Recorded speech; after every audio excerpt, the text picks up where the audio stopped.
Good morning. This is Akashvani Kohima. The morning news are read by Jonas Yantan. Chief Minister Neiphiu Rio said the state government and the people should be ready to provide cooperation to the central government for any development activity, particularly in the interest of national security. Rio made this statement yesterday on the first day of the Assembly session of the members of the 14th Nagaland Legislative Assembly resolved against implementation of the Forest Conservation Amendment Act 2023 for the state of Nagaland.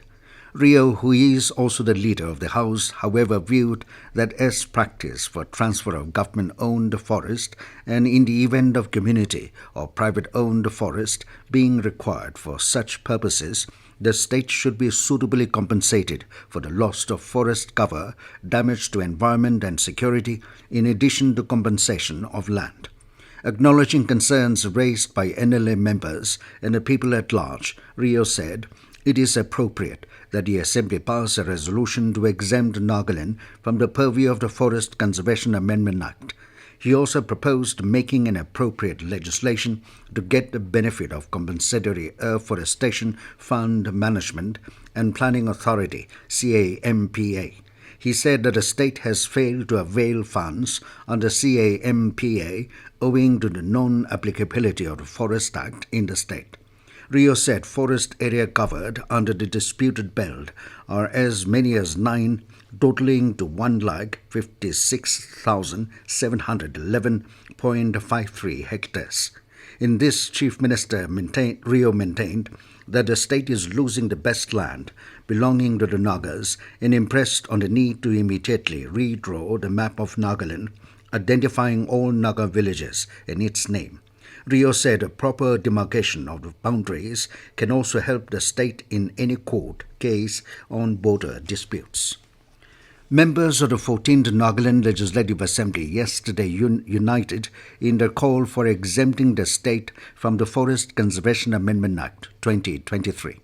MLA Kuzoluzo Nino claimed that the act is a direct threat to the history of Nagas and would render forest more vulnerable to further damages instead of preservation. MLA Achambemo Kikon said the act would not only impact land and resources of Nagas, but also those villages at the international borders. MLA Dr. Nisato Mero noted that the act undermines landowners and threatens livelihood of Nagas who depend mostly on forest products. Other participants, including Parliamentary Affairs Minister K.G. Kenye, Higher Education and Tourism Minister Temchen Imna Along, and MLAs Nemnye Konyak and Joenga Seb, also supported passing a resolution to exempt Nagaland from the Act.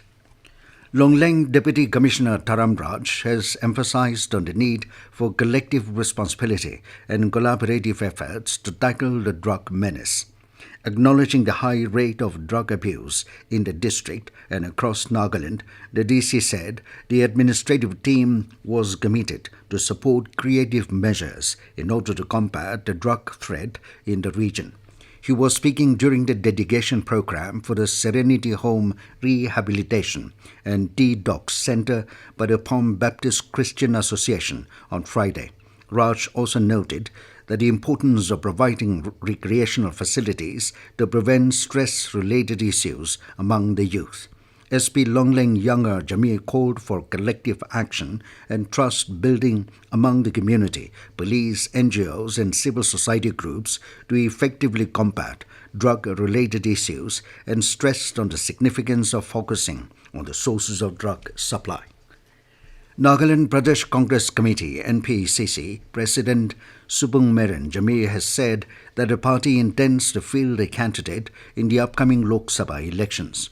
Addressing a press conference in Mukokchung yesterday, Jamir said NPCC will select a candidate who can really stand for the people, adding that it was not in a hurry. The party is undertaking a tour across the state to reach to the grassroots and feel the pulse at the various district units. And in sports, Nagaland Athletics Association is organizing the Khelo India Women's League on 18th of this month at Dimapur. The road race event is being conducted as part of the Athletics Association of India's plans to hold the league in 25 cities across the country between 17 and 21 September. The event will consist of a 3-kilometer race for under 13 girls and a 5-kilometer race for women at Government Higher Secondary School ground, half Nagaland. The deadline for registration is September 16 with a registration fee of 200 rupees per participant. Interested participants can contact officials at 9089 410 863. 9402-681057 and 7005-224604 for further details. With that, we come to the end of the morning news. Have a nice day.